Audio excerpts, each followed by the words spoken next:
we have already seen that if a series is absolutely convergent, then rearranging the terms of the series is not going to affect its sum or its convergence behavior.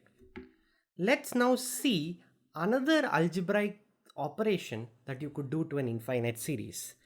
This operation is best illustrated by an example. Consider the series summation minus 1 power n equals 1 to infinity. Now it takes less than 30 seconds to show that this is divergent. This series is divergent. But by grouping terms together, not rearranging, note my choice of words, by grouping terms together, it is possible to show that this series is convergent. Of course, such a proof is faulty, but it's a good idea to first perform this proof and see where it goes wrong. Well, what you do is you look at, this is just minus 1 plus 1, minus 1 plus 1, minus 1 plus 1. What I do is I group these terms together. I write this like this, put a plus sign here, group it like this, and you get the general idea.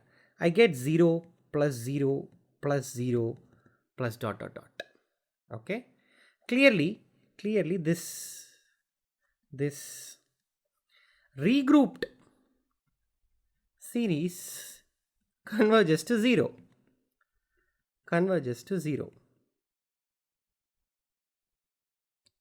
Right? Why does this happen? This is weird. The original series is clearly not convergent, whereas this regrouped series is clearly convergent to 0. What is going wrong? Well, not to spoil your fun, I will just leave it to you to think about this, but let me just give you a hint. When you consider this regrouped series, you are not considering all partial sums of the original series. You are considering only some special partial sums. So this is analogous to there being a sequence that diverges, but having some subsequences that converge. That's exactly what is happening. So what I'm going to show now is that if the original series is convergent, then such groupings is still going to maintain convergence behavior. So theorem, let the series summation an be convergent to A, let's say. Okay, then consider a regrouping. Now how am I going to make regrouping precise? Well, that is, consider a subsequence of 1, 2, 3 dot dot dot.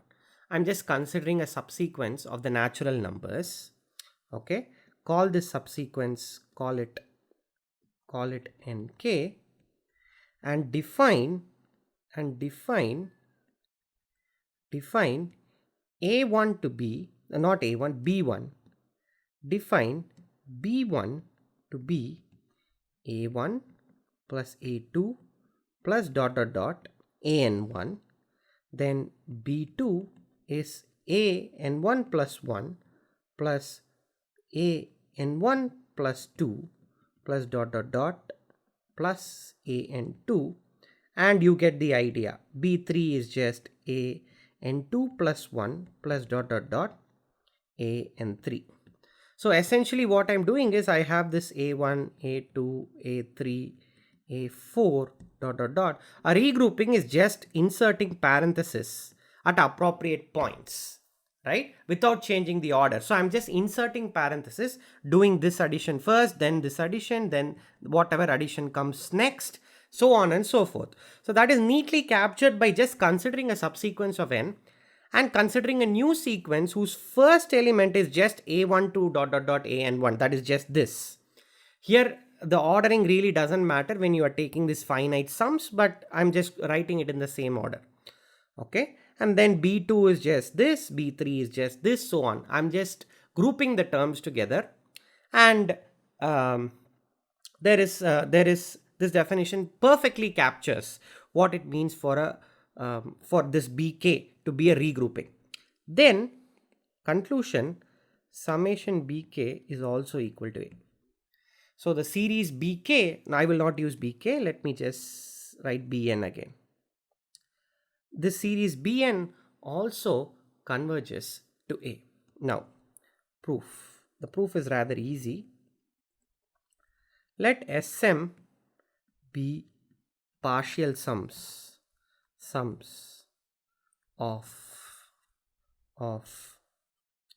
An and Ts, or let's say TL, L sounds better, TL be partial sums